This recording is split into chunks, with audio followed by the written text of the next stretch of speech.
नमस्ते। आज का वीडियो चालू करते हैं। देखिए, डिविडेंड में अगर खूबसूरती नहीं रहती, डिविडेंड में अगर मज़ा नहीं रहता, डिविडेंड में अगर रेगुलर इनकम का साधन नहीं होता और डिविडेंड में अच्छी खासी मिठास कमाई की नहीं होती ना, तो कोई भी एलसीड इन्वेस्टमेंट को याद नहीं करता, जिसे कोई मार्केट में बहुत ज़्यादा हलचल नहीं है, लेकिन डिविडेंड के लिए सबको ये नाम याद है। कोई भी टपारिया टूल्स को याद नहीं करता अगर डिविडेंड में खूबसूरती नहीं होती। कोई भी वेदांता जैसे शेयर को याद नहीं करता अगर डिविडेंड की मिठास सबको पसंद नहीं होती। कोई भी आईओसी इंडियन ऑयल कॉरपोरेशन को याद नहीं करता अगर डिविडेंड नहीं चाहिए किसी को।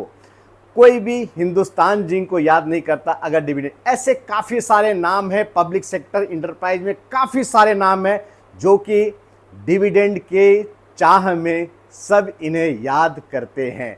तो फिर डिविडेंड से दूरियां क्यों बनानी? डिविडेंड चाहिए तो बस अच्छे शेयर को पकड़िए, सही भाव पे पकड़िए।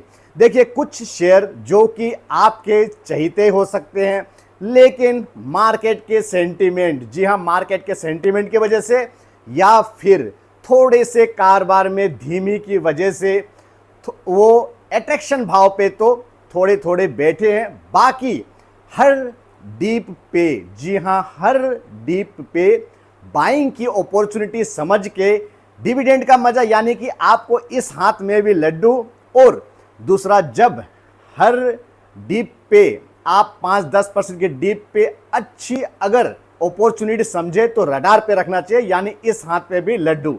जब दोनों हाथ पे लड्डू होना तो उसका तो मजा ही शेयर मार्केट में अलग है। देखिए, मैं बात कर रहा हूं आईटी सेक्टर की कंपनियां, जो कि दिग्गज कंपनियां भी है और mid cap small cap type की भी कंपनियां हैं। 6-7 कंपनियों का मैं जिक्र करूंगा।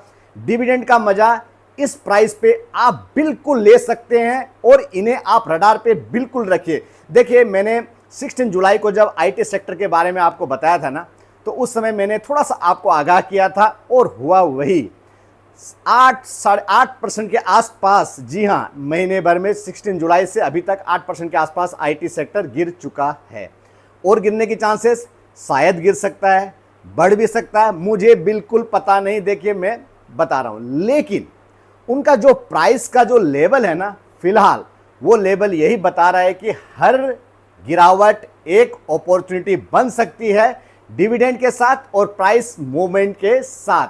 तो आपको ये तालमेल बना के बिल्कुल चलना चाहिए। मैं आपको विस्तार से 2-4 चीज़ें इनके बारे में बता रहा हूँ, आपको ध्यान देना चाहिए। देखिए, आईटी सेक्टर का 5 साल का आप डाटा देखो ना, 5 साल का हाई 44,800 के आसपास और लो 18,200 के आसपास, एवरेज बैठ रहा है 31,500। अभी आईटी कितना चल रहा है? 34,800 के आसपास, यानी कि उसके काफ़ी करीब है एवरेज के। एक अच्छी अपॉर्चुनिटी के हिसाब से हर डीप पे कितना गिरेगा जी?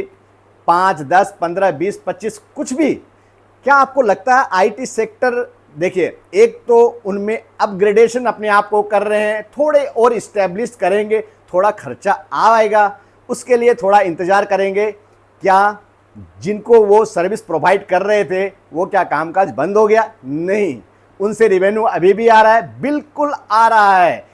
तो आपको ना आगे का भविष्य भी थोड़ा देखना चाहिए कि आपका नुकसान कहां तक हो सकता है। दूसरा बात, जब आप 5 साल का पी इनका आईटी सेक्टर का देखोगे ना, तो हाई 38 कुछ समय था, लो 24, एवरेज निकलता है 31। अभी कितना पी पे निफ्टी आईटी चल रहा है? 25 के पी पे, यहां भी सही दिखाई दे रहा है। दूसरा, प्राइस टू बुक वैल्यू 5 साल का आप अगर देखो तो हाई 11 और लो 6 और एवरेज में 8, 8.5 के आसपास। अभी कितना चल रहा है? 6.8, यानी कि यहां भी अपॉर्चुनिटी आप समझ सकते हैं, लेकिन हर डीप पे, हर गिरावट पे अपॉर्चुनिटी। अब आता हूं डिविडेंड की तरफ। जी हां, देखिए, नाम में 6-7 कंपनियों का नाम बताऊंगा आपको। डिविडेंड का आप मजा बिल्कुल लीजिए और हर गिरावट में ना आप अपॉर्चुनिटी समझिए। हर गिरावट कहने का मतलब है कि कम से कम 5-7% पहला गिरावट, दूसरी गिरावट 10-15% और तीसरी गिरावट 15, 20, 25% के आसपास की। ये सब जो गिरावट है ना, ये सब स्टेप बाय स्टेप एंट्री लेने की समय है। आप सोचोगे कि प्लेटफॉर्म सजा हुआ मिल जाए, बिल्कुल कभी भी नहीं मिलेगा आपको, क्योंकि एफआईज और डीआईज ये बड़े मार्केट के धुरंधर है। ये जैसे ही अपॉर्चुनिटी आती है ना, जब पकड़ते हैं तब आपको 5%, 6%, 10% की सर्किट सब में आपको फिर एंट्री करने का मौका नहीं मिलता है। तो आपको यहां समझदारी दिखानी। अब आप थोड़ा सा ध्यान दीजिएगा बात पे, अभी के फिलहाल भाव पे ओल्ड डिजिटेक लिमिटेड, जी हां, ओल्ड डिजिटेक अभी का जो भाव है 1008 रुपीज, आपको 4.5-5% का डिविडेंड गारंटेड है। इस भाव पे आप रिकॉर्ड देख लीजिएगा।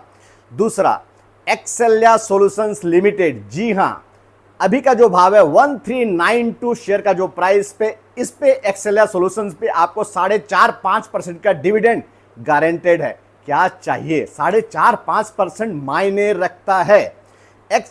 HCL टेक्नोलॉजी लिमिटेड, जी हां, अभी का भाव 1485, 1485, डिविडेंड 3.5-4% का डिविडेंड। अब और क्या मैं बताऊं, बताए 4.5% के आसपास, 3.5-4% का dividend HCL technology. Infosys limited, अभी का भाव 1435 का शेयर का प्राइस, डिविडेंड 3.5-4% का, यहां भी डिविडेंड। TCS, जी हां, 3011 का प्राइस, और इस प्राइस पे भी डिविडेंड 3.5-4% का गारंटेड डिविडेंड के आसपास आपको मिल जाएगा। और टेक महिंद्रा, प्राइस अभी करंट प्राइस 1471, इस भाव पे भी आपको 3-3.5% के आसपास इसमें भी डिविडेंड मिल जाएगा। यानी कि अभी जो आईटी सेक्टर में 5-6 कंपनियों का नाम बताया हूं, इनमें आपको 5% से लेके 3-3.5% तक डिविडेंड का मजा है। देखिए, बिगेस्ट अपॉर्चुनिटी, जी हाँ, इनमें आपको ना फूक फूक के कदम रखना चाहिए, क्योंकि गिर भी सकता है आईटी सेक्टर, लेकिन जब अपना बेस इनका स्ट्रॉन्ग हो जाएगा ना, तो उसके बाद जब अपने आप को अपग्रेड कर लेंगे तो रिवेन्यू फिर से रफ्तार पकड़ेगा। उस समय फिर आप पकड़ना चाहोगे तो नहीं पकड़ोगे। तो आपको, जैसे मैंने कहा, स्टेप वाइज में आपको बिल्कुल ध्यान देना चाहिए। आप फ्यूचर को देखिए, आगे का भविष्य देखिए। अभी जो प्रेजेंट में स्थिति थोड़ी सी कमजोर है, उस स्थिति को आप ध्यान में रखते हुए स्टेप बाय स्टेप, जी हाँ, डिविडेंड का मजा। 2 शेयर का इनमें से मैं जिक्र करूंगा। ओल्ड डिजिटेक, देखिए 4.5-5% का डिविडेंड इस प्राइस पे मायने रखता है। प्लस ये कंपनी बहुत ही नई नहीं है, ये कंपनी कम से कम 27-28 साल पुरानी कंपनी है। और लास्ट 5 साल का ओल्ड डिजिटेक का आप रिकॉर्ड देखोगे ना, रिवेन्यू फिगर, जो कि सेल्स फिगर आप देखोगे, तो 270 से लास्ट 5 साल पहले 270 करोड़ था, अभी 560 करोड़, यानी कि 5 साल में डबल रिवेन्यू हो गया। जी हाँ, नेट प्रॉफिट भी ठीक उसी तरह, 5 साल पहले 35 करोड़, अभी 83 करोड़, यानी नेट प्रॉफिट भी 5 साल में डबल से ज़्यादा कर दिए, यानी कि क्षमता है इनमें।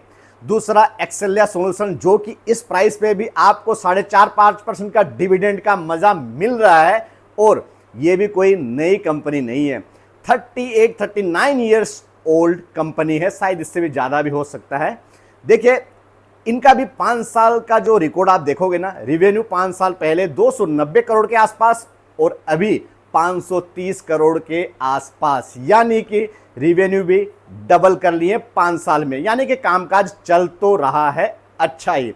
और नेट प्रॉफिट भी ठीक उसी तरह, 5 साल पहले 42 करोड़ और अभी 130 करोड़, यानी कि 3 गुना नेट प्रॉफिट को कर लिए 5 साल में। इसका मतलब डिविडेंड के साथ शेयर के प्राइस में भी एप्रिसिएशन मिलने की काफ़ी चांसेस है। वो क्यों? क्योंकि ओल्ड डिजिटेक, इनका जो मार्केट कैप है ना 1500 करोड़ के आसपास, जी हाँ, यानी कि अपॉर्चुनिटी बढ़ने में काफ़ी ज़्यादा है। देखिए, ट्रैक रिकॉर्ड लंबे समय का है, यानी कि आप थोड़ा सा ना अपने आप को कैलकुलेटेड माइंड से ध्यान देना चाहिए।